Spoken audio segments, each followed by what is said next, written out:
Assalamualaikum warahmatullahi wabarakatuh. Perkenalkan, nama saya Mutiah Cahaya Saliha dari Prodi Pendidikan Agama Islam semester 1. Di video kedua ini saya akan membahas tentang kalimat dalam bahasa Indonesia sebagai tugas mata kuliah bahasa Indonesia. Pertama, pengertian kalimat. Kalimat merupakan suatu satuan bahasa yang wujudnya bisa beberapa kata yang sengaja disusun untuk menyatakan suatu makna yang lengkap. Kalimat memiliki beberapa kata sekaligus. Ada kalimat yang memiliki jumlah kata sedikit maupun yang banyak. Hal ini tergantung dengan jenis kalimatnya. Dua kata bisa disebut sebagai kalimat asalkan memenuhi syarat. Kalimat efektif ialah kalimat yang memiliki kemampuan untuk menimbulkan kembali gagasan-gagasan pada pikiran pendengar atau pembaca dan seperti apa yang ada dalam pikiran pembicara atau penulis.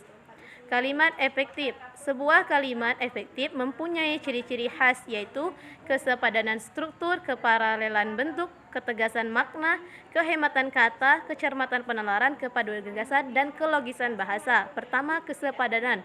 Yang dimaksud kesepadanan adalah keseimbangan antara pikiran, gagasan, dan struktur bahasa yang dipakai. Kedua, keparalelan. Yang dimaksud dengan keparalelan adalah kesamaan bentuk kata yang digunakan dalam kalimat itu. Tiga, ketegasan. Yang dimaksud dengan ketegasan atau penekanan adalah suatu perlakuan penonjolan pada ide pokok kalimat dalam sebuah kalimat. Ada ide yang perlu ditonjolkan. Empat, kehematan. Kehematan merupakan hemat mempergunakan kata prasa atau bentuk lain yang dianggap tidak perlu. Kehematan tidak berarti harus menghilangkan kata-kata yang dapat menambah kejelasan kalimat. 5. Kecermatan. Yang dimaksud dengan cermat adalah bahwa kalimat itu tidak menimbulkan tafsiran ganda dan tepat dalam pilihan kata. 6. Kepaduan. Yang dimaksud dengan kepaduan adalah pernyataan dalam kalimat itu sehingga informasi yang disampaikan tidak terpecah-pecah. 7. Kelogisan. Kelogisan merupakan ide kalimat itu dapat diterima oleh akal dan penulisannya sesuai dengan ejaan yang berlaku. Ciri-ciri kalimat. Kalimat juga merupakan sesuatu yang dibuat sesuai kebutuhan. Kalimat bisa disebut sebagai kalimat jika memenuhi ciri seperti: 1. Memiliki lebih dari satu klausa, 2. Diawali dengan huruf besar, 3. Diakhiri dengan tanda baca, 4. Setidaknya ada subjek dan predikat, 5. Berwujud satu ide dengan makna utuh. Unsur-unsur kalimat meliputi: pertama, subjek merupakan penanda yang digunakan pembicara atau penulis dalam membuat kalimat. Subjek adalah pokok kalimat, bisa berwujud kata benda, frasa atau kata kerja, meskipun jarang. 2. Predikat merupakan bagian dari kalimat yang digunakan sebagai penanda dari apa yang ada dalam subjek. Bisa dikatakan predikat adalah kata yang digunakan untuk menjelaskan subjek. Predikat berupa frasa, kalimat kata benda, kata sifat, frasa preposisi, dan frasa numeral. 3. Objek. Sesuatu yang menjadi sasaran dari subjek adalah kalimat aktif. Objek diletakkan setelah subjek. Namun pada kalimat pasif, objek diletakkan sebelum subjek. 4. Pelengkap. Unsur ini bersifat opsional untuk digunakan dan dimanfaatkan untuk memberi keterangan dari kata-kata sebelumnya. 5. Keterangan. Fungsinya untuk meluaskan makna, bisa juga menjadi pembatas antara makna predikat dan makna subjek.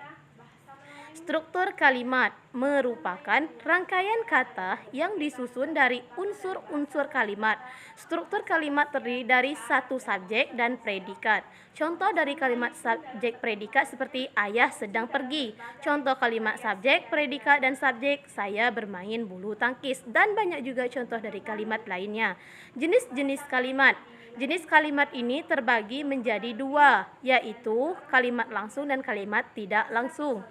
Kalimat langsung merupakan kalimat yang secara cermat menirukan ucapan orang lain. Kalimat ini dapat diartikan juga kalimat yang memberikan bagaimana ucapan dari orang lain, orang ketiga.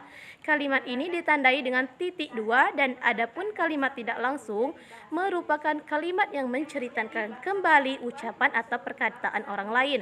Kalimat ini ditandai dengan tanda petik dua dan sudah dirubah menjadi kalimat berikta. Jenis kalimat berdasarkan isi. Kalimat perintah, kalimat menghimbau, mengajak atau menyuruh orang melakukan sesuatu. Ciri kalimat perintah adalah diakhiri dengan tanda seru.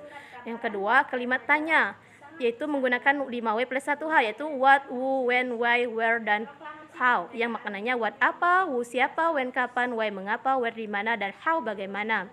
3. Kalimat berita. Kalimat ini dibuat untuk memberitahu atau bisa juga untuk menjelaskan. Jenis kalimat berdasarkan klausa.